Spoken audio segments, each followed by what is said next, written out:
j'ai construit from scratch. Je travaille beaucoup et que plus tu travailles, plus tu as de la chance. L'audace, exclusivement l'audace. Tout le monde pense que je vais me planter et tout le monde rêve que je me plante. On est devenu arrogant, on est devenu feignant, on est devenu assisté. Il n'y a pas de mentor, hein. Il n'y a que des requins. Hein. Donc, quand vous êtes patron d'une boîte, vous ne pouvez pas faire de la politique. Vous l'avez appris à mes dépens. Et les bonnes recettes, c'est les bonnes personnes aux bons endroits. Elias, c'est la même chose. Je trouve ça incroyable. Et moi, je sors de ces réunions, je suis prêt à soulever des montagnes. Donc, si j'avais 35 ans, je ferais que ça. Je me lève tous les jours avec les yeux du bonheur. Bonjour à tous et bienvenue dans Beyond the Smile, là où chaque invité nous ouvre les coulisses de son parcours, sa vision et ses défis pour révolutionner le secteur dentaire. Je suis Pierre-Antoine Dian, orthodontiste et entrepreneur passionné. Vous allez voir, dans ce format, je vais à la rencontre d'hommes et de femmes qui innovent, qui osent et réinventent leur métier. Donc installez-vous confortablement. Aujourd'hui, je suis heureux d'aller à la rencontre d'un homme exceptionnel qui a révolutionné notre secteur. Vous allez voir, je vais vous partager un petit peu son parcours. Il a démarré expert comptable sur les conseils d'un père qui rêvait le voir notaire. Il a terminé finalement à la tête d'un groupe qui aujourd'hui fait plus de 200 millions d'euros de chiffre d'affaires, présent dans 85 pays avec 1200 collaborateurs. Entre les deux, il y a eu une boîte en quasi-faillite, rachetée pour presque rien, des divisions entières construites puis vendues pour mieux réinvestir, une usine robotisée au cœur de la Provence qui produit aujourd'hui jusqu'à 12 000 aligneurs par jour. Un riad à Marrakech avec Teddy Riner, une pâtisserie avec un champion du monde et une conviction profonde que le Made in France peut encore gagner des batailles mondiales. Il y a aussi des trahisons, des deuils, des cycles durs et à chaque fois la même réponse, avancer. Derrière Biotech Dental, derrière Smilers, derrière tout ce qu'il a bâti, il y a un homme qui ne ressemble à aucun autre profil de notre secteur. Un homme libre, direct, qui n'esquive aucun sujet, et j'espère que ça va être le cas aussi aujourd'hui. Un profil qu'on ne rencontre pas souvent dans notre industrie et que nous avons la chance d'avoir avec nous aujourd'hui. Philippe Véran, merci de nous recevoir dans ce magnifique lieu, dans votre usine. Comment allez-vous ? C'est un grand plaisir et je vais très bien et je vous remercie et très heureux de vous recevoir aujourd'hui à Salon de Provence.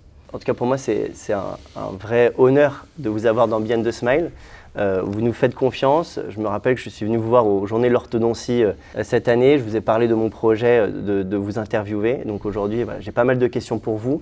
Il y a beaucoup de jeunes aussi, parce que c'est vrai que ce podcast est aussi destiné à cette nouvelle génération d'entrepreneurs de notre secteur qui ont aussi beaucoup de questions. Et donc, voilà, j'espère qu'on va passer un bon moment ensemble. J'ai un petit rituel sur Beyond the Smile. C'est que je questionne ChatGPT.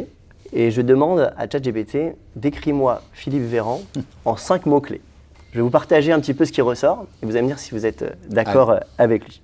Alors tout d'abord, il me dit un entrepreneur de la santé bucco-dentaire, fondateur et PDG du groupe Biotech Dental, il a bâti en 30 ans l'un des leaders européens de la dentisterie, de l'implant à la solution numérique. Ensuite, il me dit pionnier de l'aligneur Made in France. Derrière Smilers, il a construit la plus grande usine d'Europe avec une capacité de 14 000 aligneurs produits par jour. Vision internationale, son alliance stratégique avec l'américain Henry Schein positionne Biotech Dental comme un acteur incontournable du marché mondial de l'orthodontie numérique. Profil atypique, expert comptable de formation sans background médical, il s'est imposé comme l'un des entrepreneurs les plus influents du secteur dentaire français. Figure reconnue du monde des affaires, classé parmi les 300 plus grandes fortunes de France par le magazine Challenge. Il reste pourtant discret sur sa richesse personnelle, préférant mettre en avant ce qu'il a construit plutôt ce qu'il possède. Est-ce que ChatGPT a raison sur ces 5 points-là? Est-ce que ça vous décrit bien? Il n'y a pas d'erreur? Non, il n'y a pas d'erreur manifeste et ça reste un résumé. Moi, en 5 mots, je me serais décrit de façon beaucoup plus différente, humble et différente, mais c'est vrai qu'en fait, c'est un peu la récapitulation synthétique de mon parcours professionnel. Mais ça, c'est les bons côtés des choses. Donc après, il y en a plein d'autres qui sont moins drôles et qui sont la vie de l'entrepreneur tous les jours, et on en parlera, je suppose. Mais moi, si j'avais 5 mots pour me définir, voilà, je dirais travailleur, parce que c'est ce qui a rythmé ma vie. Derrière tout ce que ce qui a été décrit, il y a quand même quelque chose de vrai, c'est-à-dire que tout ce que j'ai construit, je l'ai construit from scratch, donc de rien. Ouais. Alors évidemment, j'ai eu la chance de rencontrer quelqu'un dans ma vie qui m'a permis aussi de réaliser ce que j'ai réalisé, mais en fait, en tous les cas, ce que l'on a fait, on l'a fait tous les deux et sans rien, donc on est parti de rien. Donc ça aussi c'est possible, clairement. Donc avec beaucoup de travail, donc l'essentiel de ça c'est quand même beaucoup de travail. Ensuite, comme toujours, il faut de l'audace, donc il faut oser. Je pense que dans les métiers que nous faisons, si on attend, il ne se passera rien, donc il faut aller... Lancer aussi peut-être. Oui, alors c'est oser se lancer, oser demander, oser tout, en fait, oser des choses qui ne sont pas conventionnelles. Donc quand aussi vous parliez d'entrepreneurs atypiques dans notre industrie, alors je ne sais pas quels sont les référentiels de gens à qui on peut me comparer, mais déjà, c'est vrai que si on me compare aux patrons des grandes multinationales, eux, ils sont patrons de multinationales, mais ils ne sont pas entrepreneurs. Donc c'est en ce sens que je suis peut-être atypique. Ouais, vous venez plus du terrain, vous connaissez vraiment. Oui, moi je suis un entrepreneur, je ne suis pas un patron du CAC 40 ou un employé très bien payé. Donc je suis le créateur de mon entreprise, donc c'est ça qui est aussi très différent. Et donc forcément, des gens comme moi osent beaucoup plus que les gens qui sont là aujourd'hui pour gérer les affaires des autres. Donc clairement, ce n'est pas les mêmes métiers. Donc c'est en ce sens aussi peut-être que je suis très atypique. Il faut de la chance aussi, on en parlera. C'est quelque chose d'extraordinairement... Et la chance, je pense que tout le monde peut plus ou moins l'avoir. Après, c'est le moment de savoir la saisir, donc qui est peut-être un peu aussi quelque chose qui est pas simple pour tout le monde. Donc il faut savoir saisir la chance. Moi, on me dit souvent que j'ai beaucoup de chance et je réponds on l'a créé la chance. Voilà, je réponds que c'est parce que je travaille beaucoup et que plus tu travailles, plus tu as de la chance. C'est pas moi qui l'avais dit d'ailleurs, mais c'est une phrase célèbre qui me sert aussi et qui dicte un peu ma vie. C'est Thomas Jefferson qui en est le propriétaire. Mais en tous les cas, c'est très vrai et c'est vraiment un dicton que je m'applique tous les jours et donc on a parlé tout à l'heure des jeunes à qui je dois donner l'envie, voilà, donc ça fait aussi partie des recettes qui peuvent aujourd'hui donner envie aux jeunes de se lancer dans l'entrepreneuriat. Donc voilà, donc ça fait déjà 3 mots. Il y a l'entourage peut-être aussi ? Voilà, les 2 autres, c'est tout seul, on ne peut rien. Ouais. Donc forcément, tout ça, ça n'arrive que parce que vous êtes bien entouré. Et là aussi, c'est extraordinairement important. La qualité d'une entreprise, c'est pas la qualité d'un dirigeant, c'est la qualité des équipes qui l'animent et qui la composent. Donc voilà, donc moi ici, et on le verra tout à l'heure quand on fera un tour de l'usine, voilà, personne ne fait pas partie de cette clé de réussite de ce qui a pu être construit. Tout le monde y a participé. Voilà, donc ça fait 4. Et le 5e mot qui pourrait me déterminer aussi et qui est extraordinairement important, c'est fidélité et honnêteté. Des valeurs importantes dans l'entrepreneuriat aussi. Et ça, c'est quelque chose qu'il ne faut pas galvauder. C'est pas parce qu'on fait du business qu'on doit le faire sur la tête des autres. Et c'est pas parce qu'on fait du business qu'on doit être malhonnête. Donc on peut faire ça dans les règles. On peut faire ça correctement. Et je trouve que c'est... moi, à 60 ans, depuis cette année, pouvoir marcher dans la rue et savoir que je peux croiser n'importe qui et que c'est pas moi qui quitterai le trottoir, je trouve que c'est quelque chose qui est extraordinairement... c'est une grande fierté. Et voilà. Et donc, c'est dans des métiers comme la politique, par exemple, où on ne retrouve pas ces valeurs-là. C'est vrai que c'est des endroits où on n'a pas grand-chose à faire parce que les règles ne sont pas les mêmes. Donc voilà, laissons à l'entrepreneuriat aussi le fait de faire les choses bien et dans les règles. Ouais. Mais justement, on va revenir un petit peu sur votre parcours, parce que là, du coup, c'est parfait. Vous m'avez fait un petit peu les 5 chapitres qu'on va voir ensemble aujourd'hui. Revenons un petit peu sur votre parcours. Donc, je vous ai expliqué un petit peu en introduction qu'en effet, c'était votre père qui était notaire, qui en fait voulait pour vous un vrai métier. Et puis finalement, voilà, vous avez choisi expert comptable. Alors même si ça reste pour lui faire plaisir. Et quoi, c'est une pression, c'est déjà une pression paternelle. Aujourd'hui, est-ce qu'elle vous construit, ou au contraire, ça vous a peut-être un peu bridé à ce moment-là ? Comment ça s'est passé ? Non, encore une fois, je dis toujours que moi, j'ai pas été préparé à vivre ce que j'ai vécu et ce que je vis, donc de façon claire. Et c'est assez curieux parce que moi, j'ai préparé mes enfants pour vivre ce qu'elles n'ont pas vécu non plus. Donc au fond, c'est pas certain que mon père ait eu tort, certainement eu raison. Mais voilà, mais moi j'étais pas du tout préparé, encore une fois, à être ce que je suis. Voilà, j'ai vécu une enfance, comme je dis toujours, extraordinairement douce et heureuse, dans un petit village dans le Var, retiré de tout et retiré de toute forme de pression. Je dirais que peut être la pression de l'entreprise. Hein. Moi, la seule pression que j'avais, c'était la pression du notaire, donc du père et du notaire, c'est pas la même chose. Et après, de la mairie, puisqu'il a aussi, voilà, j'avais un père qui était à la fois maire et notaire. Donc, mais encore une fois, on a été préservés, mes frères et moi, de ça. On a été, voilà, évidemment, on était préparés pour on était de bons élèves, évidemment, donc pour faire de belles études, ce qu'on a fait tous. Mais une école de commerce et après, voilà, et après expertise comptable, et après, voilà, mais tous des parcours très classiques. Ils ont donné les bases peut-être voilà, aussi. Qui ont donné les bases. C'est important ça aussi pour les jeunes qui aujourd'hui peut-être ne veulent pas faire d'études. C'est quand même bien d'avoir quand même des bases. Bien sûr. Pour ensuite pouvoir entreprendre. Voilà, mais encore une fois, on n'était pas préparé. Moi, je n'étais pas préparé pour être dans les plus grandes prépas parisiennes et ensuite intégrer HEC que j'ai raté 2 fois. Donc là aussi, ce sont des choses où après on va se retrouver confronté un peu à ce système. Je dirais de l'élite française construite, très parisienne. Et c'est vrai que quand vous venez d'un milieu comme le mien, on est aussi très atypique à cause de ça. Moi, je n'ai pas fait HEC, je ne suis pas polytechnicien, je ne suis pas énarque. Mais au final, aujourd'hui, dans les gens que je fréquente, je dirais dans les réunions auxquelles je peux être invité, etc., ben forcément, je n'ai pas le même parcours. Et on dit aussi que le parcours est atypique, mais en fait, il n'est pas du tout atypique. C'est peut-être leur parcours à eux qui est atypique, mais pas le mien. Hein. Donc, le mien est plus normal que le leur. Donc, voilà. Mais encore une fois, je trouve que je n'étais pas préparé à ça, mais que malgré tout, parce que j'ai eu les bonnes valeurs, parce que j'ai eu voilà, les notions de travail, de payer ses études, de payer ce qu'on a envie de faire, et ce que mon père m'a toujours, au final, laissé faire. Il m'a jamais interdit quoi que ce soit. J'ai pas voulu être notaire, j'ai fait autre chose et voilà. Et après, Chanty m'a dit mais maintenant il faudrait peut-être que tu aies un vrai métier. Et j'ai dit tiens, l'audit, l'expertise comptable, voilà, c'est des métiers nobles et il était très content et moi aussi parce que j'ai appris les bases, j'ai rencontré les entrepreneurs qui m'ont donné ce goût que j'avais au fond de moi, en fait, en moi, hein, donc clairement. Et je dirais que ces années passées dans mon cabinet m'ont permis de découvrir, d'avoir une appétence incroyable et une curiosité dingue sur le monde des entreprises, quel qu'il soit, quelles que soient les activités, qu'elles soient industrielles, commerciales, de services. Et en fait, après, tirer quelques équations de fond, c'est quoi les bonnes recettes quand ça marche et c'est quoi les mauvaises recettes quand ça ne marche pas. Et en gros, on retrouve à peu près toujours les mêmes choses. Donc, ce ne sont pas nécessairement des secteurs d'activité qui sont mauvais. Il y en a qui sont plus difficiles que d'autres. Il y a aussi des contraintes macroéconomiques, il y a aussi des contraintes microéconomiques. Enfin bref, il y a plein de choses dans la vie des entreprises, mais il y a souvent les mêmes choses.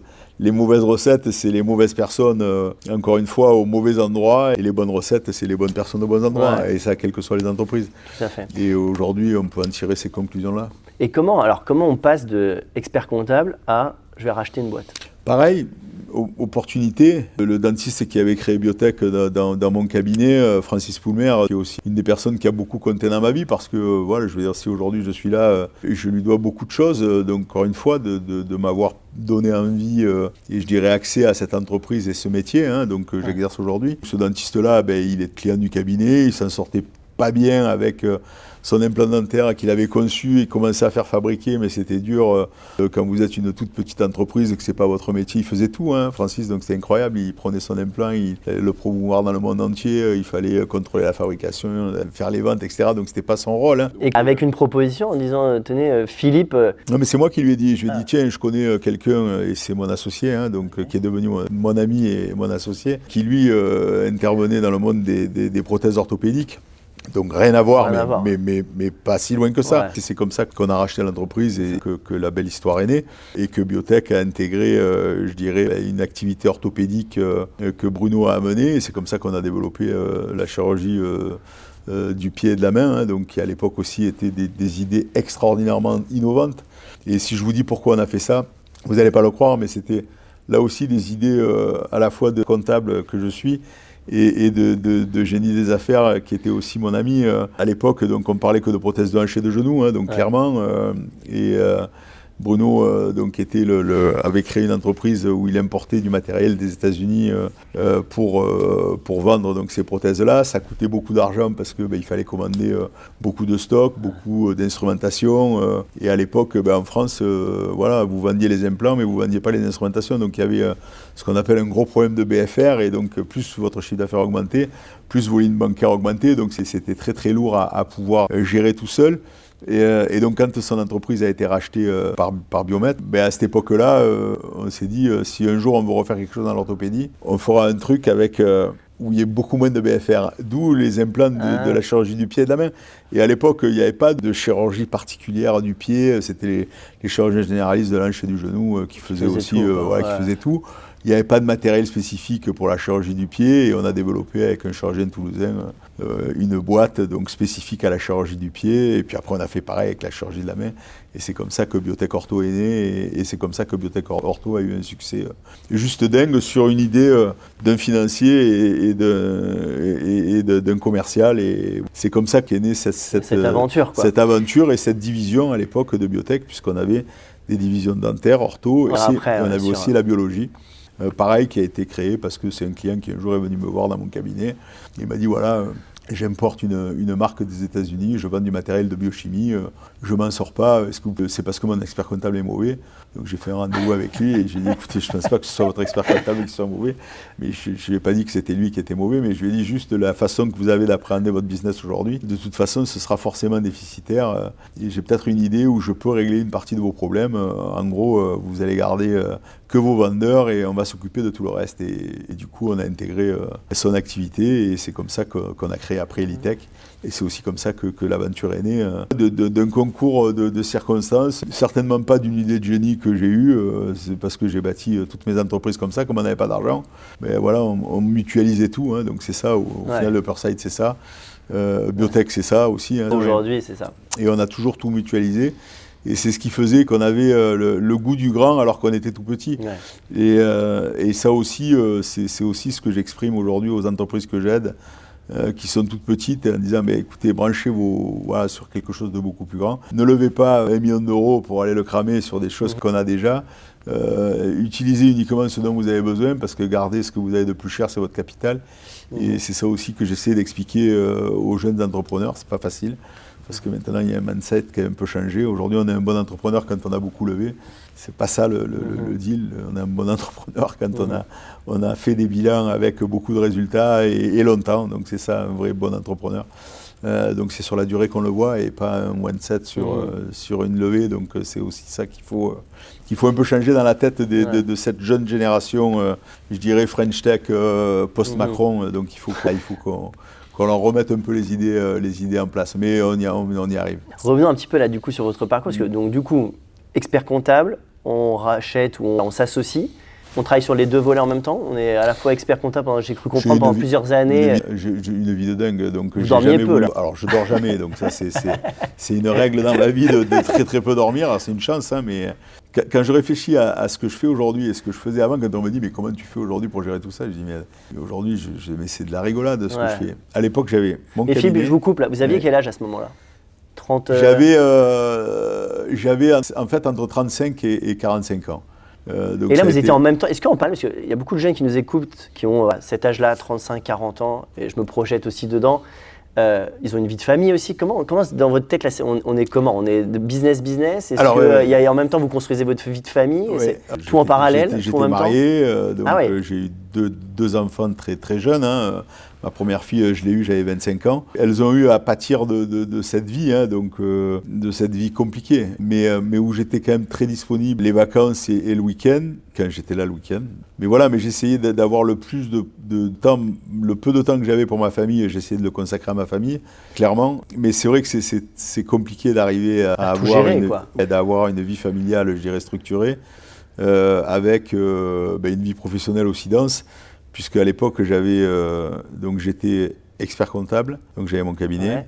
J'ai eu pendant 2 ans et demi aussi de ma vie, j'étais patron Europe Finance de Biomet Merck, où ça m'a demandé un travail quasiment full-time pour gérer ce qu'ils avaient à gérer sur leurs implantations européennes. Et ça, c'était post je dirais, cession du groupe de Bruno à Biomet. Ouais. Et Biotech était tout seul dans son coin, toute petite entreprise qui avait été laissée à un gérant qui s'en occupait. Et Parquet, je dirais, voilà, personne s'en occupait. Et donc nous, on était consacrés, Bruno et moi, aux activités de Biomet et de mon cabinet. Donc là, à cette époque-là, je faisais que voyager et j'avais mon cabinet en plus.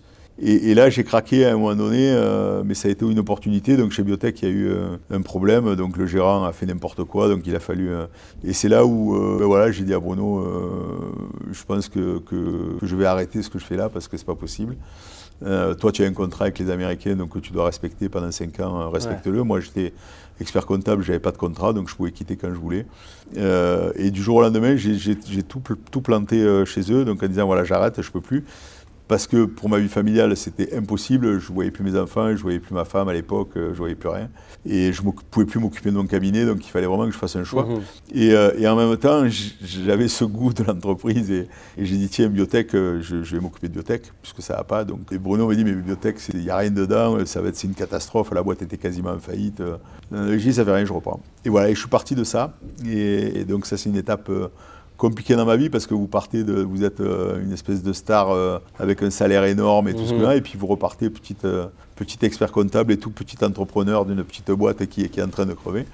Et voilà, et donc c'est à cette époque-là, donc j'ai travaillé comme un fou pour développer Biotech, ce que j'ai fait, et développer mon cabinet aussi en parallèle, ce que j'ai fait aussi.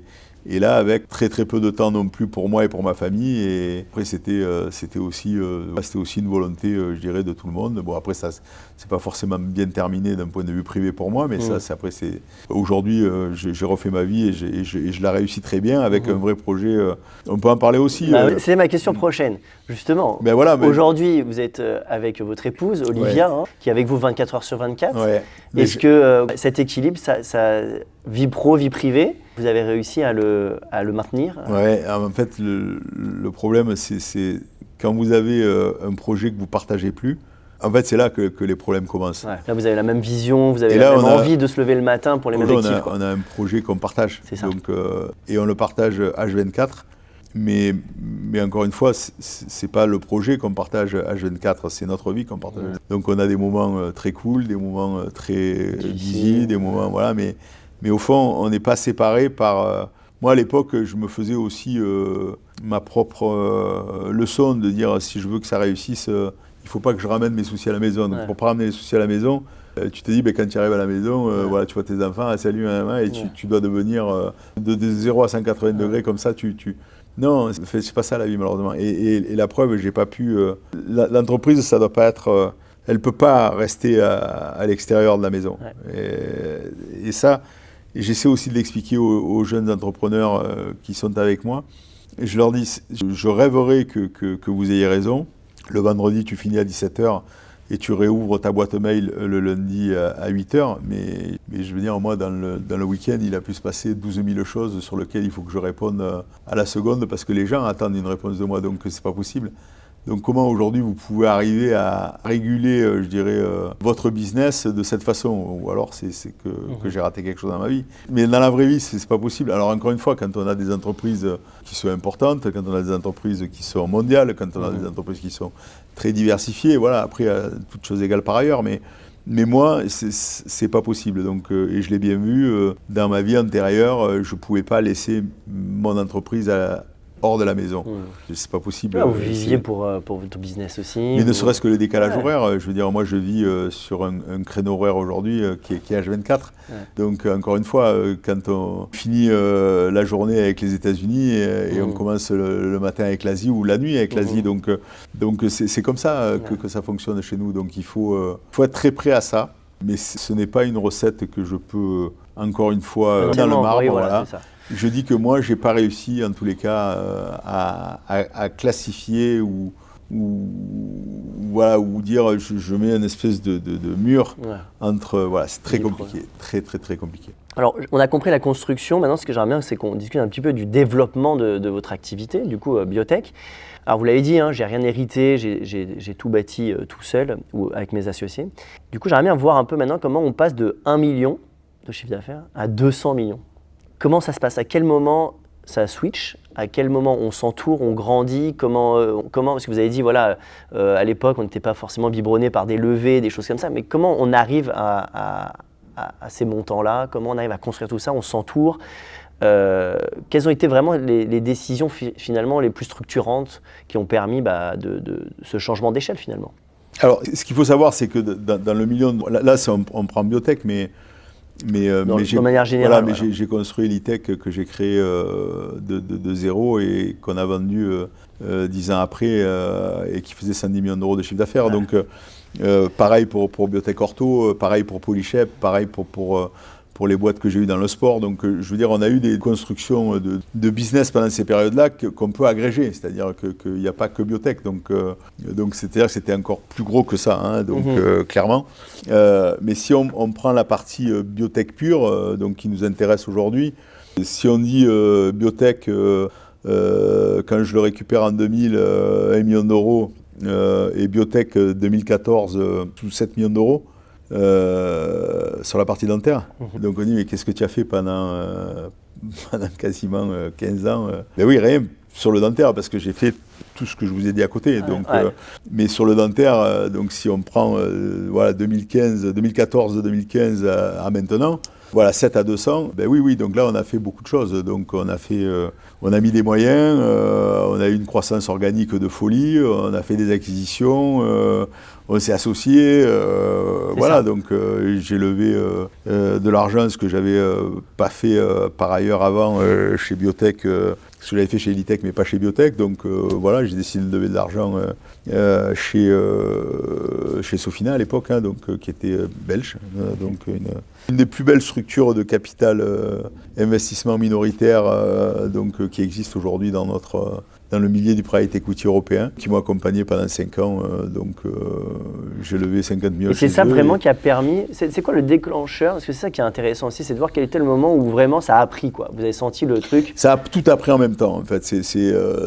c'est souvent comme ça, hein, c'est-à-dire que parce que vous avez une croissance de dingue et parce que vous êtes dans l'air du temps, votre vision est parfaitement comprise. Moi, la vision, elle était simple, hein. Donc quand quand on a vendu le diag et quand on a vendu l'orthopédie, donc que j'ai dit maintenant on met tout dans le dentaire, qu'on avait créé Polychep pour avoir cette vue, je dirais, de cet ADN d'implant sur mesure, hein, puisque c'était ça la grande idée de l'impression 3D, et qu'on avait cette expertise, je dirais, cet ADN dans notre sang. Je dis, voilà, maintenant avec tout ça, on doit réussir. Et pour ça, qu'est-ce qu'on fait? On va parier grâce à cette techno, plus la techno du digital, puisqu'on a été la première boîte à sortir comme Align, donc une plateforme digitale pour adresser aujourd'hui nos commandes et les données numériques des praticiens. Donc Align l'a fait pour les aligneurs, nous on l'a fait pour tout le monde dentaire en fait, hein, donc c'était ça mais je me suis servi de leur vision en me disant je vais l'appliquer à... Et j'ai parié sur le GPs, donc sur l'omnipraticien, en me disant, voilà, moi, les spécialistes aujourd'hui, je ne vais pas arriver en disant Stroman, Nobel, voilà, des biotech, non, ça ne servira à rien, j'aurais pas Donc c'est pas la peine que j'aille me battre, je dirais, dans ce secteur-là, je n'y arriverai pas.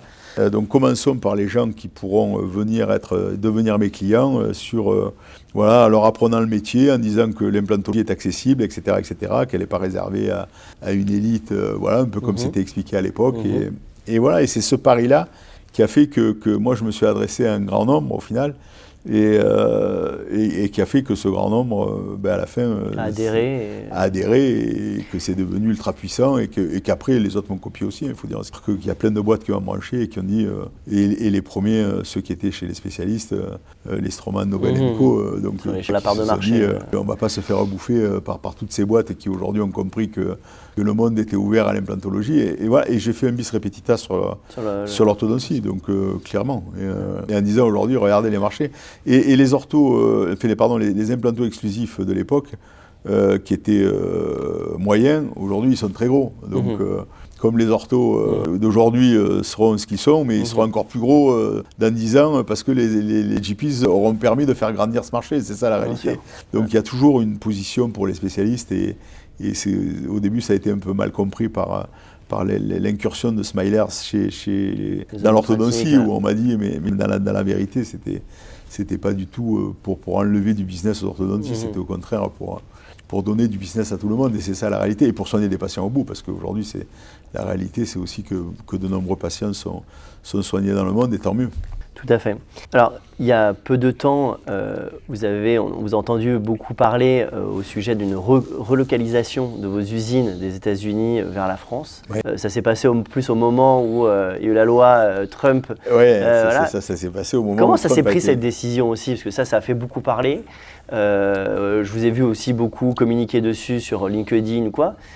Pourquoi cette prise de décision déjà, premièrement, quand on est meilleur en France? Alors, déjà, notre association avec Shine, elle avait pour ce projet majeur la création d'un vrai pôle orthodontie, donc au sein des groupes Shine Biotech, hein, donc c'était quand même ça le principe, je dirais, de notre association, avec un vrai levier et une vraie particularité française, et qui était, ce que vous êtes ici, c'est cette usine et cette façon donc, de fabriquer des aligneurs, que Shine avait aussi commencé, mais à sa façon aux États-Unis, et sans le background, je dirais, dont je parlais tout à l'heure, de Polyshape et je dirais de ce ramp-up que nous, on a eu la chance d'avoir en créant notre boîte from scratch et en franchissant les étapes au fur et à mesure. Donc, au fond, ils se sont retrouvés avec une usine qui n'était pas du tout adaptée, je dirais, aujourd'hui à ce que doit être une usine de fabrication d'aligneurs moderne, et qui doit pouvoir, à terme aussi, concurrencer les usines asiatiques, hein, donc il faut appeler un chat un chat. Ça, c'était le premier point. Et le deuxième point, comme on avait décidé d'avoir une marque unique qui était la marque Smilers, il n'était pas question que les produits Smilers fabriqués aux États-Unis soient de moins bonne qualité que les produits Smilers qui étaient fabriqués en France. Ouais. Donc il fallait qu'on ait aussi une homogénéité. Vous n'avez pas des standardisations en fonction des usines, même si c'est fait là-bas ou ici? Vous avez encore beaucoup de choses manuelles? Et ça, c'était la chose dans laquelle je ne voulais surtout pas tomber.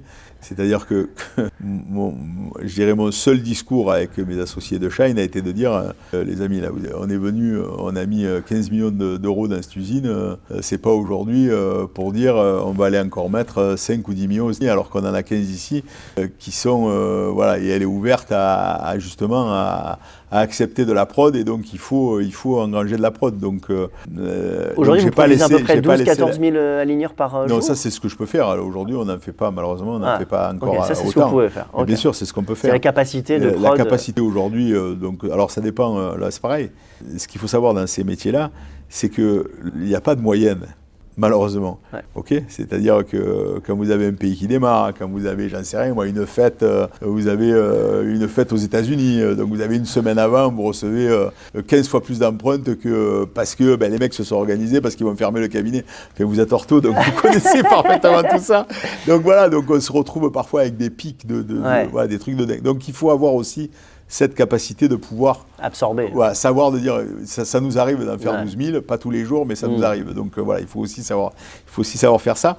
Mais et ça, ce ramp-up, c'est fondamental dans ces usines, je dirais, de produits fabriqués sur mesure. La plus grosse des difficultés, c'est de bien savoir scaler, c'est monter en puissance.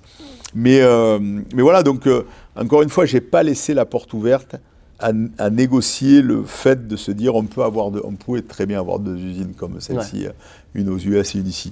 Mais encore une fois, c'était aussi pour moi une faiblesse que je pouvais laisser, donc clairement. Hein, donc on n'a pas discuté de ça, on a discuté de dire on ferme et on rapatrie ici. Donc, et c'est vrai que c'était donc en fin d'année 2024. Et vous avez des clients là-bas qui sont livrés depuis la France, et vous verrez tout à l'heure, donc, quand on visitera, on livre encore une fois dans 86 pays dans le monde. Donc, mais ça, c'est encore une fois, on prend cette décision fin d'année 2024.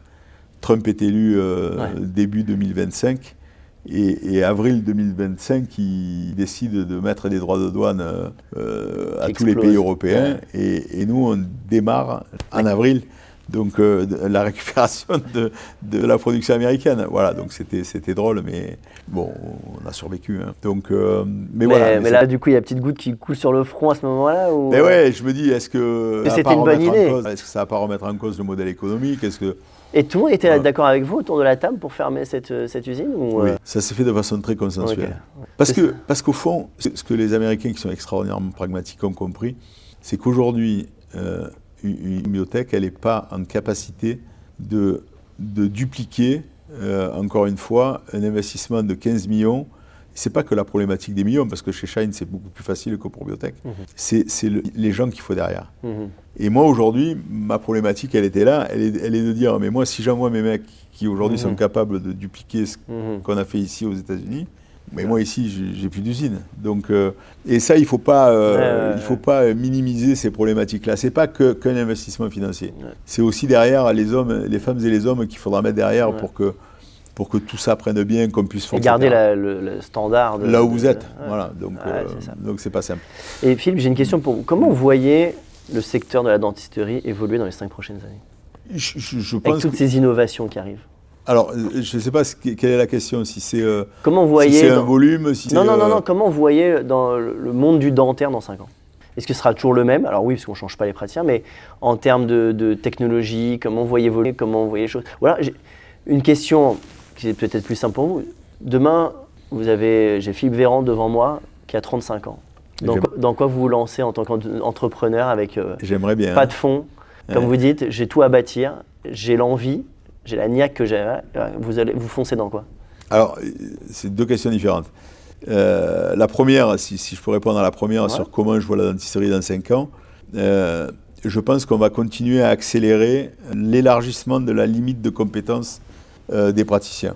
Donc la tech est un formidable vecteur à aider les prates à étendre, je dirais, leur zone de confort. Donc ça, c'est bien pour tout le monde, c'est bien pour les prates, et c'est surtout très très bien pour les patients. Et surtout, ce que ça veut dire, c'est que souvent on a des référentiels qui sont les pays dans lesquels on vit, où on opère le plus souvent, mais non, il faut penser aujourd'hui à tous les pays où il n'y a rien. Et là, quand on arrive avec des solutions comme la nôtre aujourd'hui en Afrique, mais c'est un bonheur. Je veux dire, les gens, ils passent de 0 à 100. C'est comme si vous démarriez une Ferrari, c'est la même chose. Donc c'est fantastique cette texte qu'elle va pouvoir amener en soins. C'est incroyable. Donc je dis que la révolution de ce qui va se passer dans la dentisterie sur les 5 prochaines années, elle n'est pas trop dans nos pays, très structurés, on aura un peu plus de prates, voilà, toujours autant de tech, et peut-être des soins de plus en plus... Mais est-ce que les praticiens risquent d'être noyés par toute cette tech qui sort de partout? Aujourd'hui, on voit les praticiens, mais il y a encore cette technologie, encore ça, encore ça. Ouais, mais à l'inverse, je dirais, c'est une chance inouïe. Moi, j'ai tellement vu de gens malheureux dans tous les métiers, d'ailleurs, dans le médical, alors pas que le médical, hein, parce qu'après, on peut faire des raccourcis un peu sur toutes les professions, mais dans le médical, souvent, on a des gens qui ne se rendent pas compte de la chance qu'ils ont. La première des chances qu'ils ont, c'est celle de donner du bonheur aux patients. Moi, je le dis toujours, dans ma vie, j'ai fait des milliards de choses, et j'ai une frustration terrible. Je dis ça à mon pote Riner, de jamais avoir été champion olympique et d'avoir le kiff qu'il a pu vivre en étant un gars de dingue. On va revenir sur... Et derrière, je sais pas, ma femme, quand elle soigne un patient qui se jette dans ses bras parce qu'il lui a refait ça, je me dis, mais putain, mais ça, moi, j'ai jamais ça, quoi. Donc, c'est des émotions différentes. C'est des émotions, voilà. Et ça, pour moi, c'est tellement beau ce que vous avez... Vous avez la chance d'avoir ça entre les mains, de rendre les gens heureux, c'est extraordinaire. Donc ça, c'est encore une fois, c'est le point fort de ces professions médicales. Donc, et souvent qu'elles oublient, la contrepartie, encore une fois, du stress, du machin, du truc, du reste, je dirais qu'il faut prendre cette tech comme étant, justement, une possibilité d'être beaucoup plus confortable. Et c'est comme ça qu'il faut la prendre, cette tech. Il ne faut pas la prendre à l'envers, en disant « Oh là là, encore ça, c'est effrayant ». Non, c'est encore ça, super. Et ça va être...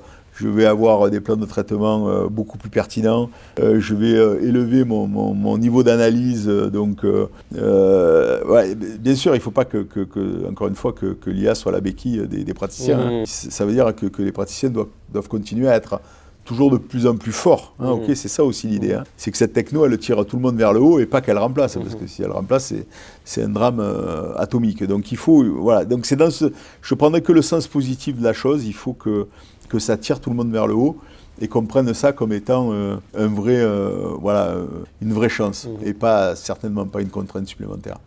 Et pour répondre à ma deuxième question alors, si vous aviez 35 ans? Ce qui arrive en ce moment, moi l'IA, j'ai eu l'impression 3D, donc dans les années 2000.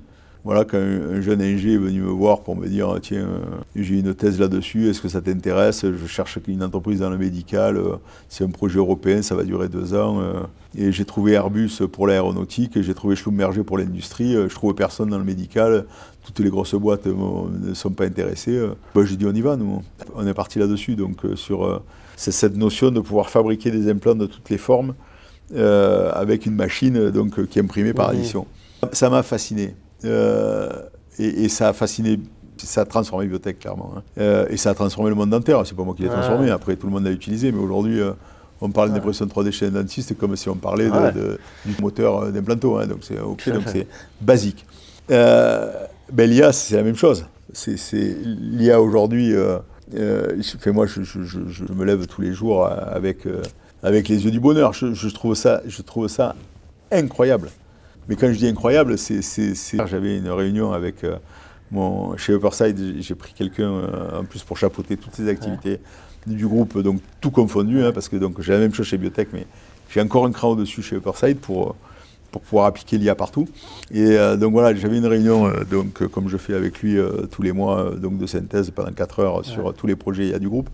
Et moi, je sors de ces réunions, je suis prêt à soulever des montagnes. Donc, si j'avais 35 ans, je ferais que ça. Parce que c'est ça l'avenir.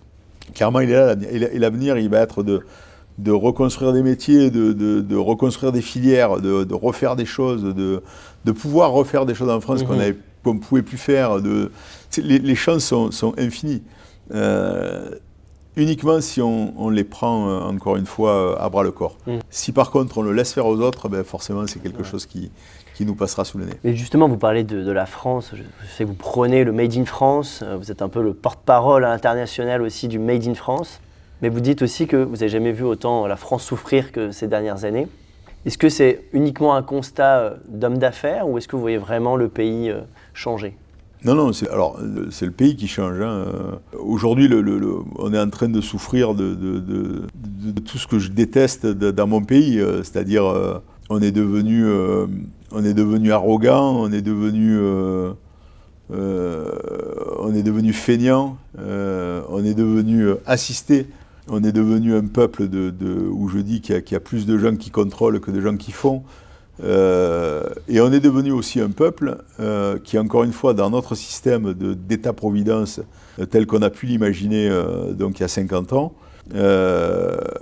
aujourd'hui, en fait, on a plus de gens qui dépendent de ce système-là que de gens qui n'en dépendent pas. Donc, conclusion, comme la démocratie, c'est Churchill qui disait ça, donc c'est peut-être pas ce qu'il y a de mieux, mais en tous les cas, c'est ce qu'il y a de moins pire. Dans notre système, on ne fera que si on ne change rien, on va aller dans un mur parce que les gens qui aujourd'hui vont porter au pouvoir, les gens qui leur expliquent que la retraite elle a 60 ans, qu'il y a encore tellement de richesses dans ce pays qu'on va pouvoir piquer pour pouvoir financer tout ça, et que tout ça peut encore durer tant, et que si l'Europe nous emmerde, on sortira de l'Europe. Voilà, moi je souffre pour mon pays parce que si c'est ça la vérité, et si c'est ça qui sera porté au pouvoir, forcément ce sera un non-sens, et notre pays mourra de cette pourrie de l'intérieur. Donc il faut que ça change, et surtout que les jeunes générations, elles ne soient pas aspirées par ça.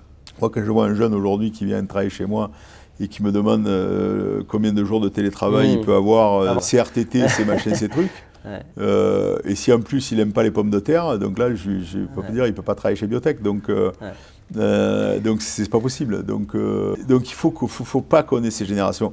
Il faut pas généraliser. Il y a plein de jeunes extraordinaires. Il y a plein mais il faut pas qu'on soit aspiré, encore une fois, par cette majorité un peu écrasante qui aussi comprend beaucoup le vieillissement de la population et nos retraités qui ont rien à voir là-dedans, mais qui contribuent aujourd'hui à ce qu'il n'y ait rien qui change. Et il faudrait aussi peut-être que ça parte d'eux, parce qu'à l'inverse, si on ne peut pas le faire par ce qui reste, il faut peut-être que les 20 ou 25% d'électorat retraités se disent aujourd'hui, si on veut sauver les petits-enfants, il faut que nous, on explique que ce qu'on a eu, c'était un pain béni extraordinaire, mais qu'eux, ils n'auront pas la même chose.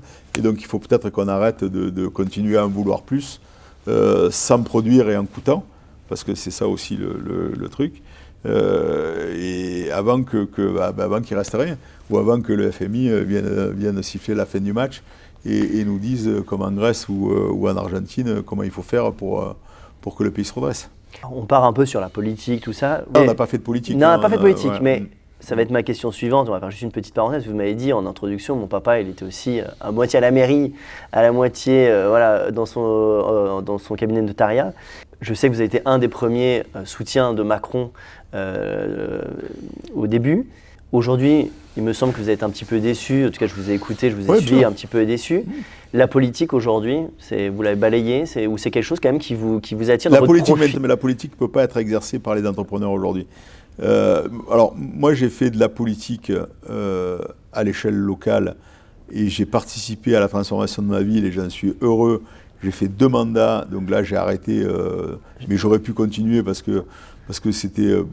j'ai juste arrêté parce que je ne peux plus y consacrer de temps et surtout, je pense qu'il faut aussi savoir laisser la place. Donc c'est en ce sens que l'équipe municipale qui était en place, d'ailleurs mon maire à Salon-de-Provence vient d'être nommé président de la métropole, ex-Marseille, donc ça veut bien dire que ce qui s'est passé à Salon, on en a tous un petit bout de succès, je dirais. C'est une fierté personnelle aussi. Oui, mais bien sûr, et je suis très fier de ça. Donc, vous habitez à ça? J'habite à Aix-en-Provence, mais je n'ai pas que mon usine ici, j'ai 800 personnes qui sont ici, et j'ai X investissements à Salon que j'ai fait dans ma ville. J'ai des restaurants, des commerces, des entités, des immeubles, tout ce que vous voulez. Vous aviez même un resto étoilé. Oui, bien sûr. Donc il a gardé son étoile, je crois. Absolument. Je fais vivre tellement de gens et tellement heureux de ça. Donc voilà, ma ville, c'est mes yeux, donc c'est fondamental. Mais ce que je veux dire par là, puisque la question c'était ça, sur Macron et la politique. En fait, quand vous êtes patron d'une boîte, vous ne pouvez pas faire de la politique. Moi, je l'ai appris à mes dépens. Quand Macron s'est lancé, j'ai été subjugué par l'homme.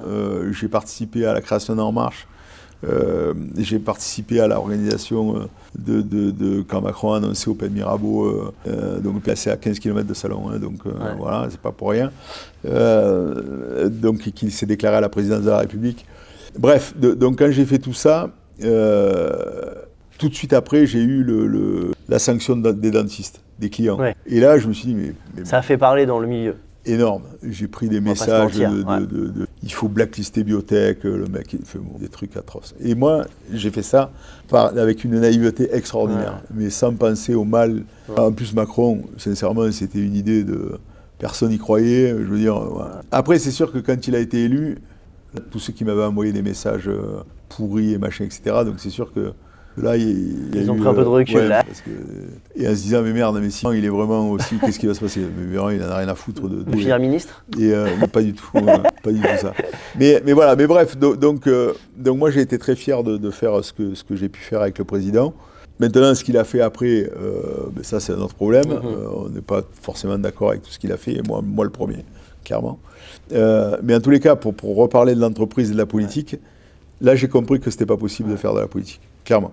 Maintenant, j'étais engagé, j'avais porté, Macron m'a dit, sois député, non, pas être député, donc j'ai mis quelqu'un de mon choix, donc qui a été député, et qui a été un grand député d'ailleurs pendant 2 mandats. Voilà, donc je me suis mis en recul de la politique, mais j'ai quand même participé, je dirais, à cette vie politique nationale en faisant passer mes idées, en ayant un accès à l'Assemblée nationale grâce à mon député, en faisant plein de choses où j'ai compris aussi un peu les arcanes du pouvoir. Bref, voilà, donc en essayant de faire participer, de faire évoluer la vie de l'entreprise et des entrepreneurs à tout mon petit niveau par cette connexion. Mais j'avais compris que ce n'était pas possible de faire de la politique. Donc voilà, donc la politique, pour moi, dans les conditions actuelles, c'est pas possible, voilà, parce qu'on ne peut pas tout mélanger, on n'a pas le temps. Et aussi, voilà, après... Puis ça fait encore une casquette en plus. Non, et puis après, c'est un métier, la politique, on ne peut pas dire les choses simplement, on ne peut pas dire les choses naturellement, il faut pas froisser, il faut pas... Et c'est pas moi ça, donc c'est pas fait pour moi. Donc en plus, c'est pas fait pour moi. C'est-à-dire que pour un entrepreneur, c'est compliqué, mais en plus, pas pour moi. Voilà. Alors après, un jour, peut-être, voilà, why not, une autre vie, où je ferai autre chose, j'aurai plus mes entreprises. Et la mairie, c'est pas quelque chose qui vous plairait? Alors la mairie ici, non, parce qu'il y a quelqu'un qui fait ça bien mieux que moi. Les prochaines années? Non, c'est pas mon... Mais la politique, c'est pas quelque chose qui... Vous dites pas, tiens, c'est l'étape suivante? Non, certainement pas. Par contre, D'accord. ce que j'aimerais, c'est aider. Aider à faire avancer les choses. Voilà. Et ça, j'ai pas encore inventé la position ou la fonction exacte. Mais c'est ce que beaucoup de chefs d'entreprise en ce moment réfléchissent. On réfléchit tous à ça. Comment est-ce qu'on peut influer favorablement à la vie politique française sans être des influenceurs faiseurs de rois? Pas du tout ça, c'est influenceurs d'idées.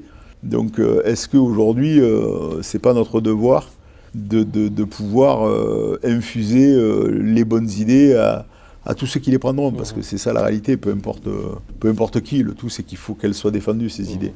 Donc voilà, tout le monde se positionne beaucoup sur comment est-ce qu'on peut aujourd'hui apporter la bonne parole.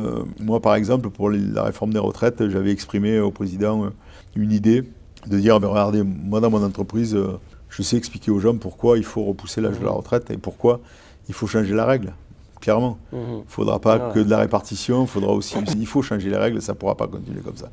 Mais il faut aussi l'expliquer. Moi, mes gens qui travaillent ici en 3-8 dans l'usine, ils ne doivent pas avoir la même, même s'ils ont la même convention collective, ils ne doivent pas avoir la même loi que le comptable ou le commercial ou l'ingénieur.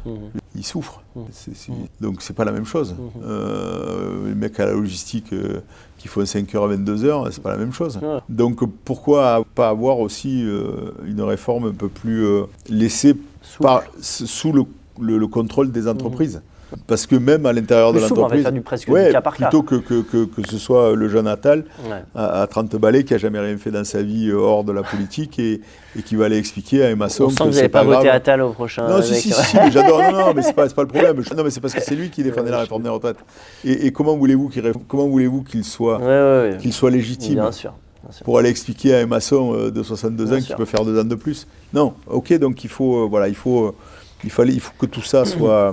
Et je pense que là, on a un rôle à ça, qui peut être un rôle, en plus un rôle totalement bénévole et où on peut faire rendre ce que notre pays nous a apporté de bien d'autres façons qu'avoir un mandat. Voilà. J'ai une question. On a dit tout à l'heure un riad à Marrakech avec Teddy Riner. Aujourd'hui, une empreinte optique avec Philippe Starck. Ouais. On l'a dit juste avant, un resto étoilé avec un chef étoilé. Une pâtisserie avec un champion du monde. Philippe, j'ai une question pour vous, parce qu'on a dit juste avant, il y a un riad à Marrakech avec Teddy Riner, il y a vendredi dernier, il y a également une pâtisserie avec un champion du monde, il y a également un resto étoilé ici dans votre ville avec un chef étoilé, récemment aussi une empreinte optique avec Philippe Starck. Comment on fait pour être aux côtés de gens connus, reconnus? Comment ça s'est passé? Je pense qu'il y a beaucoup de gens qui nous écoutent, qui se demandent comment il fait Philippe Véran pour aujourd'hui être aux côtés de ces gens-là. L'audace? L'audace, exclusivement l'audace. Philippe Starck, je voulais que ma caméra soit différente, que ma caméra soit belle, que ce soit un vrai objet d'envie d'utiliser, un vrai objet facile à utiliser, et je ne voyais pas d'autre personne que Starck pour dessiner cet objet-là. Donc je lui ai écrit sur son site internet, Info Starck, et il m'a répondu 3 mois après. Un jour, le téléphone sonne, ma secrétaire m'appelle, Monsieur Starck au téléphone. Je l'avais oublié. Et Monsieur Véran, voilà, votre projet m'intéresse. Est-ce qu'on peut en parler mardi prochain à Paris? C'était le jeudi, je crois. Donc le mardi, bien sûr, j'étais à Paris, donc il n'y avait pas de problème. Donc je ne sais pas où je devais être, mais en tous les cas, j'étais à Paris.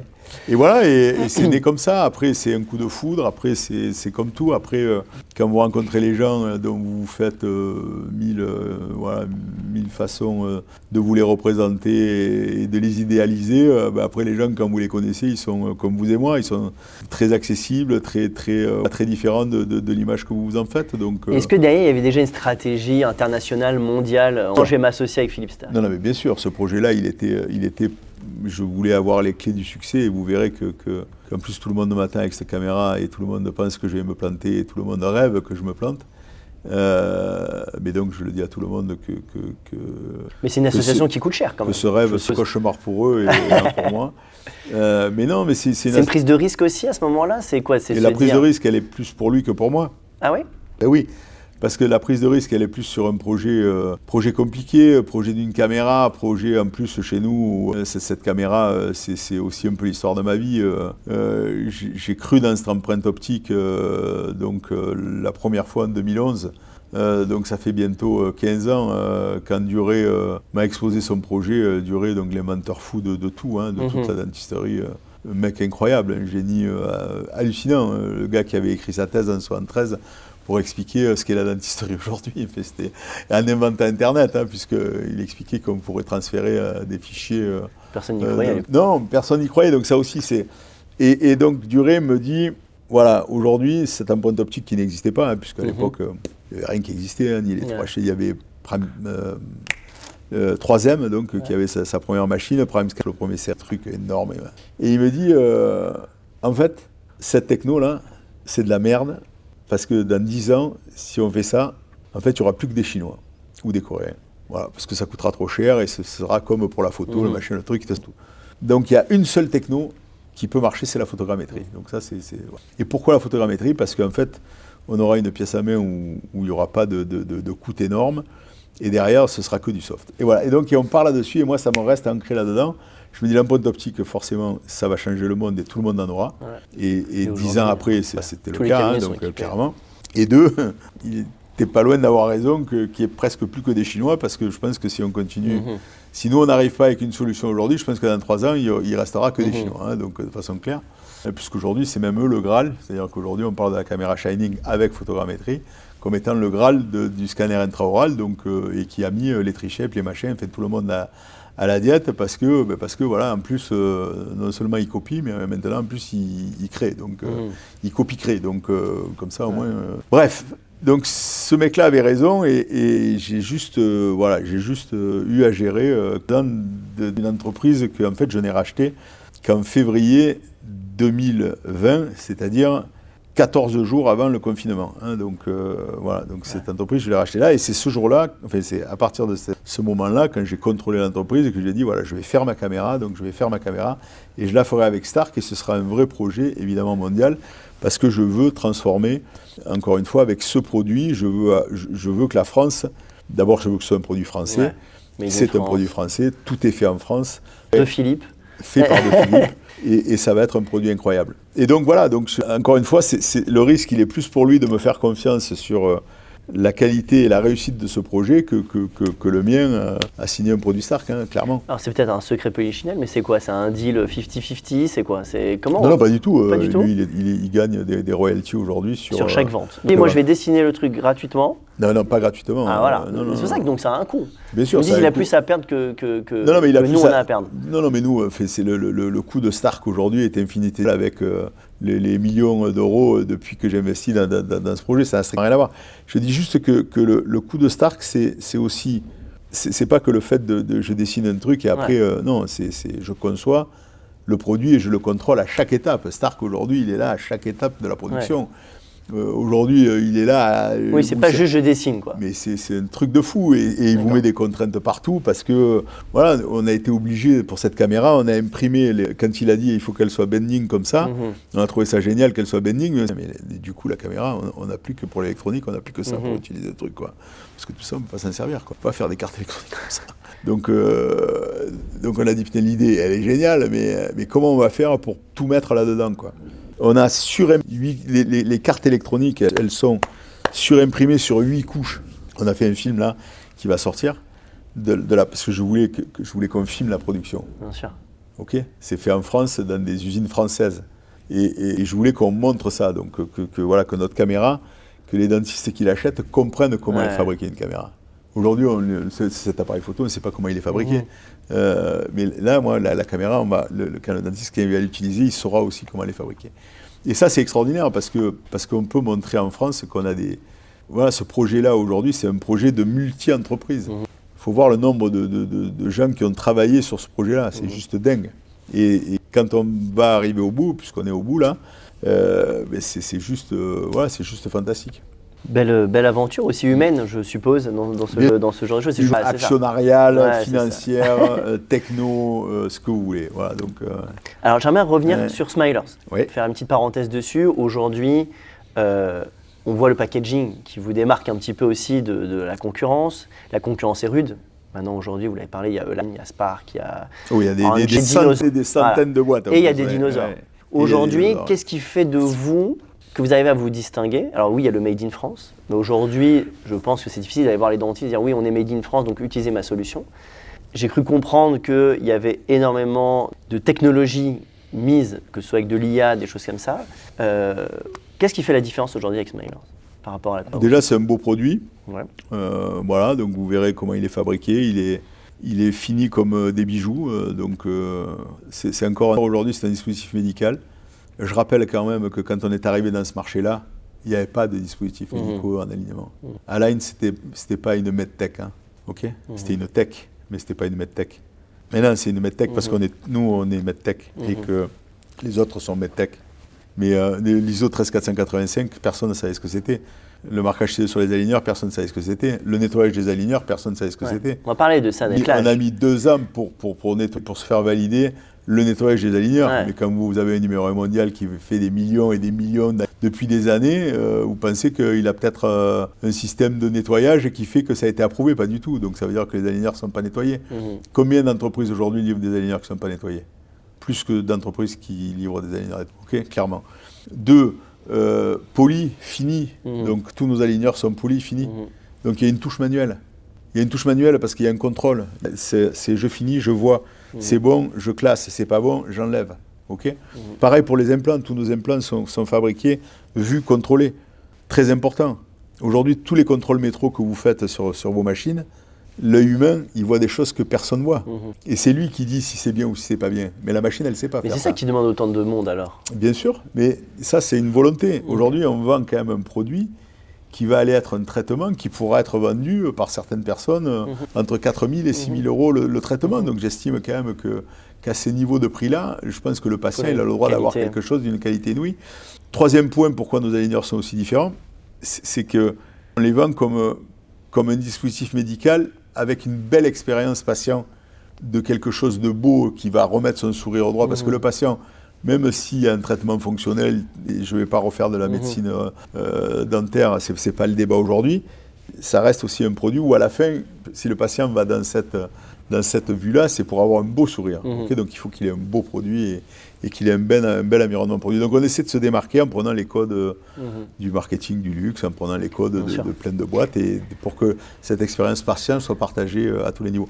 On a aussi fait un partenariat, vous l'avez vu, avec nos amis à Grasse, où on a parfumé les boîtiers d'alignement. Donc aujourd'hui, quand vous remettez votre aligneur dans le boîtier, quand vous allez déjeuner ou dîner, et quand vous reprenez votre aligneur, donc il a une petite odeur extrêmement agréable. Voilà. Donc, et le recyclage dans tout ça? Et dernier point, le recyclage, où là aussi, on a été la première boîte à recycler les déchets d'aligneurs et les aligneurs. Et ça consiste en quoi exactement? Quel est le processus? Vous savez que créer un aligneur aujourd'hui, c'est créer, si vous ne recyclez pas, c'est la même chose que 2 bouteilles d'évian en plastique. Donc c'est ça un aligneur. C'est pas neutre. Hein. Donc voilà, donc il y avait une vraie prise de conscience là-dessus et c'est une prise de conscience naturelle. On ne fait pas ça pour faire de green. Non, c'est juste qu'on fait aussi les choses correctement dans notre usine. Des panneaux photovoltaïques. Donc cette usine elle a toutes les qualités requises pour être une usine qu'on aime montrer, que les jeunes visitent, que les clients visitent, que les étudiants visitent et où on mixe. C'est une rencontre sociale. Il y a des orthodontistes, il y a des ingénieurs, il y a des techniciens, il y a des ouvriers, il y a des secrétaires, et tout ça se mange ensemble dans le même réfectoire et ça tourne 24 heures sur 24, 7 jours sur 7. Donc ça aussi, c'est ça aussi l'usine. Hein. C'est un lieu de vie, c'est un lieu de vie permanent. Donc c'est très important. Bon Philippe, on arrive à la fin là, du podcast. J'aimerais bien parler quand même des échecs, parce que derrière tout entrepreneur, il y a forcément des échecs à un moment donné dans une carrière. Quels a été pour vous peut-être le plus gros échec dans votre carrière? Les échecs, c'est pas des échecs... Les moments les plus difficiles, on va dire, dans votre carrière. Vous vous êtes dit, là j'ai envie de tout arrêter, je vais tout arrêter. Et que finalement, après, derrière, il y a... Alors ça, c'est tous les jours. Les jours, vous dites ça? Il n'y a pas un seul entrepreneur qui n'en a pas marre. Mais vous, aujourd'hui, est-ce que vous êtes dit, après, à dire, je lâche l'affaire, je quitte tout. Je pense que le jour où je dirai plus ça, c'est que je serai mort. Donc il faut espérer que ce soit le plus tard possible. Mais oui, mais tous les jours, tous les jours, on a un petit truc qui se rajoute et qui nous emmerde, que ce soit les contraintes, que ce soit les collaborateurs, que ce soit tout ce que vous voulez. C'est comme ça. Ça, c'est ça la vie des entrepreneurs. Et encore une fois, ce qui nous fait rester et résister à tout ça, c'est la responsabilité sociale aujourd'hui qui nous incombe de façon claire. Moi, aujourd'hui, je suis papa de mes filles et je suis papa de mon entreprise. OK ? Et quand on est papa de son entreprise, c'est comme quand on est papa de ses enfants, quoi. Donc, il y a des jours sans et des jours avec. Oui, mais ce que je veux dire, c'est qu'à la fin, c'est papa. Donc, voilà. Donc, quelles que soient les contraintes et quelles que soient les difficultés, ce qui nous anime, c'est quand même cette responsabilité qui est parfois lourde et même un peu écrasante, mais en tous les cas, c'est celle dont on est le plus fier. Donc, et c'est ça c'est ça qui encore une fois, donne ce sentiment partagé de parfois de lassitude, mais tout de suite après attention, je suis responsable de tout ça, voilà, donc c'est tout. Mais donc les échecs en particulier, c'est plutôt des échecs de personnes, c'est ça qui fait mal. C'est les trahisons. Ouais, les trahisons, les mauvaises rencontres, les gens chez qui vous avez parlé. Donc ça vous est arrivé aussi. Mais plein de fois, et ça m'arrivera encore. Mais c'est pas parce que, et encore une fois, c'est pas parce que ça arrive qu'on doit tout arrêter. Parce que c'est pareil pour les collaborateurs. Je suis président d'un club de foot depuis presque 20 ans l'année prochaine. J'adore ce sport, évidemment, et c'est aussi... De l'OM. Enfin, de l'OM aussi, bien sûr. C'est aussi une façon de pouvoir... L'ascenseur social, pour moi, c'est ça la plus belle des choses. Et donc, j'ai des gens issus de mon club, plein de gens ici sont passés par le club et dans l'entreprise, et maintenant quitter le club parce qu'ils sont trop âgés comme moi, enfin, pas quittés, mais qui ne jouent plus, ils entraînent peut-être pour certains, ou ils dirigent comme moi, mais en tous les cas, ils ne sont plus joueurs, mais par contre, ils font une carrière dans l'entreprise. Et ça, j'ai eu plein d'échecs, mais plein de succès aussi. Et c'est le succès qui doit compenser les 10 échecs. C'est ça la réalité. On a forcément toujours plus d'échecs que de succès, mais il ne faut pas s'arrêter sur les échecs et il faut vraiment continuer à garder ce qui est bien. Donc c'est ça qui nous fait avancer. Et l'entreprise, c'est ça aussi, au fond. Parce qu'aller se retirer sur une île, comme moi j'aurais pu le faire des centaines de fois, au fond, pourquoi faire ? Pourquoi faire ? De ce côté-là, envie de faire activité, vouloir faire quelque chose. Je dis souvent, regardez un peu le visage des entrepreneurs. Regardez des entrepreneurs ultra successful. Et donc c'est rigolo parce que Bernard Arnault, qui pour moi est un modèle de réussite entrepreneuriale, et sur qui on essaie de tous les entrepreneurs, on va forcément chercher les gens à succès, et pas imiter, mais essayer de comprendre. Mais regardez Bernard Arnault, est-ce qu'une fois ce gars, vous le voyez sourire, être extraordinairement, je dirais, cool, tranquille, quiet, mais jamais. Et pourtant, je veux dire, donc voilà, donc ce que je veux dire, c'est qu'encore une fois, les problèmes, ils sont à l'échelle de l'entreprise qu'on dirige.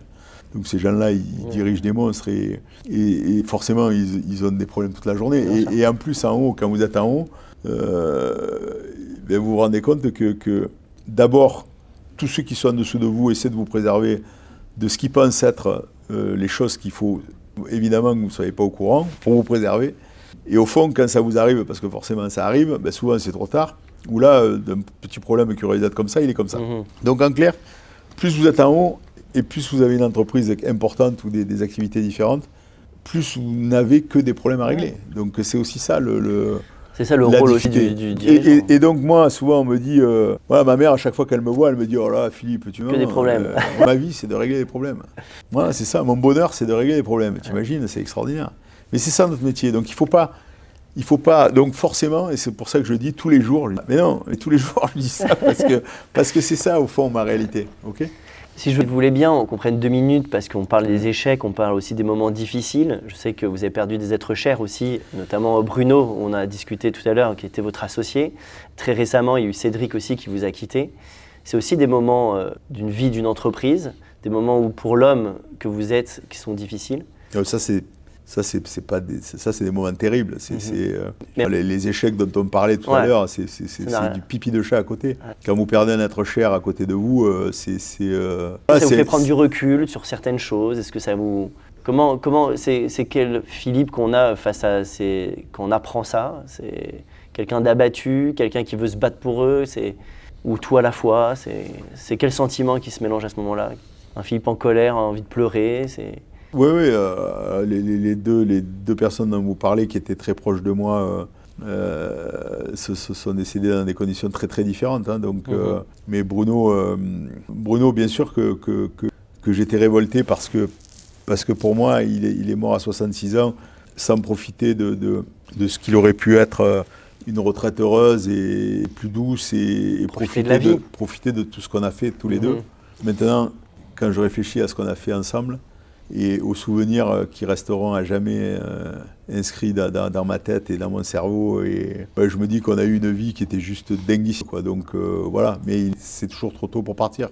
Voilà, pour un collaborateur aussi proche que Cédric était avec moi, là c'est terrible parce que vous avez quelqu'un qui souffre à côté de vous et qui décide de partir et vous le voyez pas. Donc là oui, là vous êtes très en colère parce que vous en voulez, parce que vous comprenez pas, parce que vous n'acceptez pas. Voilà, donc ça c'est des moments dans la vie que je souhaite à personne et je préfère les échecs. Voilà. C'est jamais définitif, les échecs. Là, c'est des personnes que vous voyez plus et c'est très dur, très très dur. Voilà. Mais encore une fois, la vie continue et on apprend à vivre des gens qui sont partis. On apprend à vivre avec eux, on apprend à vivre, à parler que des bons moments. Est-ce qu'aujourd'hui, dans les prises de décision, vous pensez, vous dites, est-ce que Bruno aurait pensé comme moi? Moi, il n'y a pas un jour où je ne pense pas à Bruno. Pas un.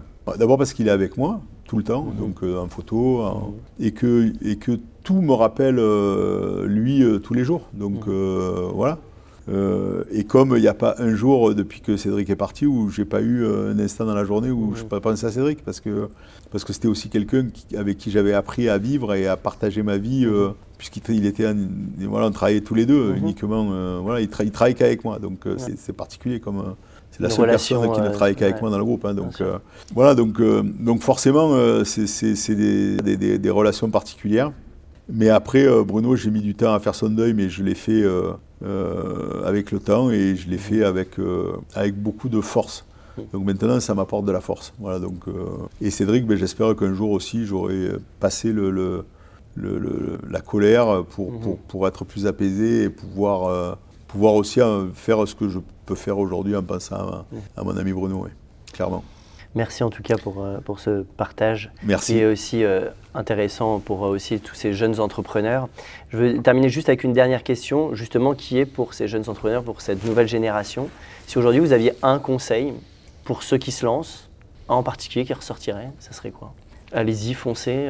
Ouais, le conseil, c'est de dire qu'une entreprise, c'est pas seulement une idée, c'est pas seulement de l'argent qu'on va lever. Voilà, donc c'est aussi, je voudrais aussi que les entrepreneurs que je vois aujourd'hui soient aussi des entrepreneurs un peu avertis comme moi, qui ont essayé de construire quelque chose avec ce qu'ils ont pu avoir autour d'eux pour pouvoir le construire, avant de se dire entrepreneur parce qu'on a une idée et qu'on a un projet pour lever 1 million d'euros. Donc c'est ça qui est très compliqué pour moi aujourd'hui à accepter. Mais c'est aussi la règle du jeu qu'on a voulu fixer, hein, donc clairement. Et la corollaire de ça, c'est de dire à un entrepreneur que son seul capital, c'est ses actions. Et que les actions, elles sont chères, et plus on en a, mieux c'est, quoi. Voilà. Donc allez-y, foncez, mais pensez à essayer de faire beaucoup de choses, vous, avec les moyens qui sont autour, les banques, les grands-parents, les parents, les amis, ce que vous voulez, mais avant de se jeter dans la gueule du loup et d'avoir avec soi des fonds de private equity ou des industriels. Voilà. Donc quand il s'agit d'un projet qu'on peut mener, encore une fois... Mais aujourd'hui, on voit de tout, hein. Mais est-ce que parce que là vous parlez en effet de lever, des choses comme ça, mais est-ce que à travers cette levée, c'est pas aussi aller chercher un mentor, qui peut nous aider aussi. Parce qu'il n'y a pas que... Mais il n'y a pas de mentor. Hein. Donc voilà. Donc il n'y a que des requins. Hein. Donc, c'est sûr. Non mais c'est ça la grande différence. Ouais. Donc avoir un mentor, moi je suis le mentor de plein de gens et j'en suis ravi. Comme moi j'ai eu la chance d'avoir des mentors. Mais les mentors que j'ai eus, ils m'ont jamais pris un euro et ils n'ont jamais pris une action dans mon entreprise. Hein, donc par exemple. Après il y a des projets qu'on veut partager, ça c'est très différent. Je vous l'ai dit, je suis associé à des jeunes dentistes sur des projets.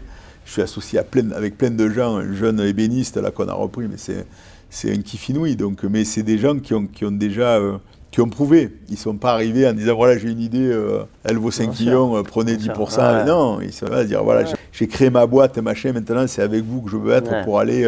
Mais ce que moi j'ai fait aussi à 55 ans avec Shine. Voilà, donc en disant ben voilà si je veux conquérir le monde, il faut que j'ai un accès aux clients qui soit plus facile et plus rapide que ce que je peux avoir aujourd'hui. Donc c'est aussi des façons de pouvoir, encore une fois c'est une volonté. Et après, l'équation qu'on arrive à résoudre, c'est en fonction, encore une fois, de ce qui se présente à vous et ce que vous allez pouvoir choisir. Mais voilà, mais encore une fois, il faut penser à d'abord faire et après aller voir. Écoutez, merci beaucoup Philippe. Merci infiniment pour votre temps. Je pense que vous avez partagé beaucoup de choses à mes confrères aussi. Oui. Cette nouvelle jeune génération.